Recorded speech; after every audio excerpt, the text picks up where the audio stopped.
এই যে বন্ধুরা এগুলা মগরা বটে। তো মগরাটা আমি আগুই তেলে ছাঁকি নিয়েছিলি, ছাঁকি নি করি আর এই যে এখন দেখো ছাঁকি রাখিছিলি, তো ওই জন্য এখন এই যে ভাঙছি। তো কী করবো বলো না, এগুলা একটা তরকারি রাঁধবো, খুব সুন্দর লাগে তরকারিটা খাতে। কেউ কেউ রাঁধিছিলেন নাই কমেন্ট করি বলবে বন্ধুরা।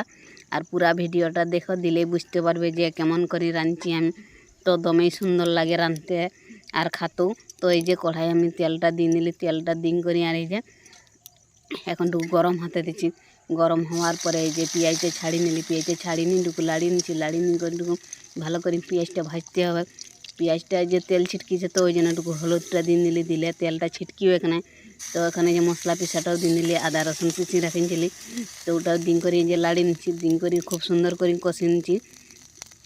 আর এই যে এখন হলুদটা জলটা দিয়ে নিলি, হলুদ গিনহাটে রাখিছিলি, আর ঝালকুটাটাও দিয়ে নিলি, দিন করে এই যে লাড়িয়ে নিচ্ছি। খুব সুন্দর করে মশলাটা কষতে হবে, মশলাটা নাই কষলে ভালো লাগবে এখানে। তো হলুদটাও টুকু দিয়ে নিলি, হলুদটা দিয়ে এই যে নুনটাও দিয়ে নিলি, দিয়ে আরও সুন্দর করে লাড়িয়ে নিচ্ছি। সুন্দর করে লাড়িয়ে করে মেশাই নিতে হবে। মশলাটা যত সুন্দর ভাজাবে কত সুন্দর লাগবে, তরকারিটা ভালো লাগবে। মশলাটা ঠিকঠাক নাই ভাজালে তরকারিটা ভালো লাগে না খাতে। তো এই যে জল আর একটুকু দিয়ে নিলি, মশলাটা দিয়ে আরও সুন্দর করে ভাজিয়ে যাবে। তো দিয়ে আর এই যে এখন লাড়িয়ে নিলি, লাড়িয়ে নিয়ে করে আঁচটা টুকু ঠেলে নিলি। তো পাল হাঁকাটে রাঁধি তো কী করবে, আলু সিজা যে রাখিছিলি আলু সিজাগাও দিয়ে নিলি। আর এই যে এখন দেখো মগরা আগাও ঢালি নিলি। তো এখন তো কড়া ভর্তি গেলে, কিন্তু কড়া ভর্তি গেলে কী হইলো, লাড়তে লাড়তে ওটা ঠিক কমিয়ে যায়। যখনই ওর ভাবটা পাবে তখনই ওটা আস্তে আস্তে নরম হয়, ধরো কমিয়ে যাবে। কমিয়ে যাওয়ার পরে যে কষাটা হয়ে গেলে যে জলটাটুকু দিয়ে নিলি। তো এখন এই যে আঁচটাটুকু ঠেলে নিলি, ঠেলে নিয়ে করি এই যে এখন খড়কিছে। তো একটু টাইম লাগবে খড়কিলে। এই যে দেখো খড়কি গেলে কী সুন্দর দেখাচ্ছে বলো তো, তরকারিটা দমে সুন্দর দেখাচ্ছে।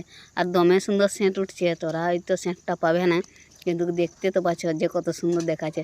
তো আশা করি বন্ধুরা ভিডিওটা যদি ভালো লাগে সব সময় পাশে থাকবে।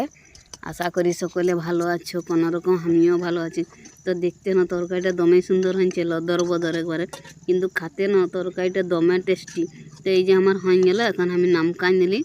তো দমেই টেস্টি লাগে তরকারিটা খাতে। তো এই যে দেখো এখন আমি বাটিয়ে কাঢ়িয়ে নিচ্ছি তরকারিটা।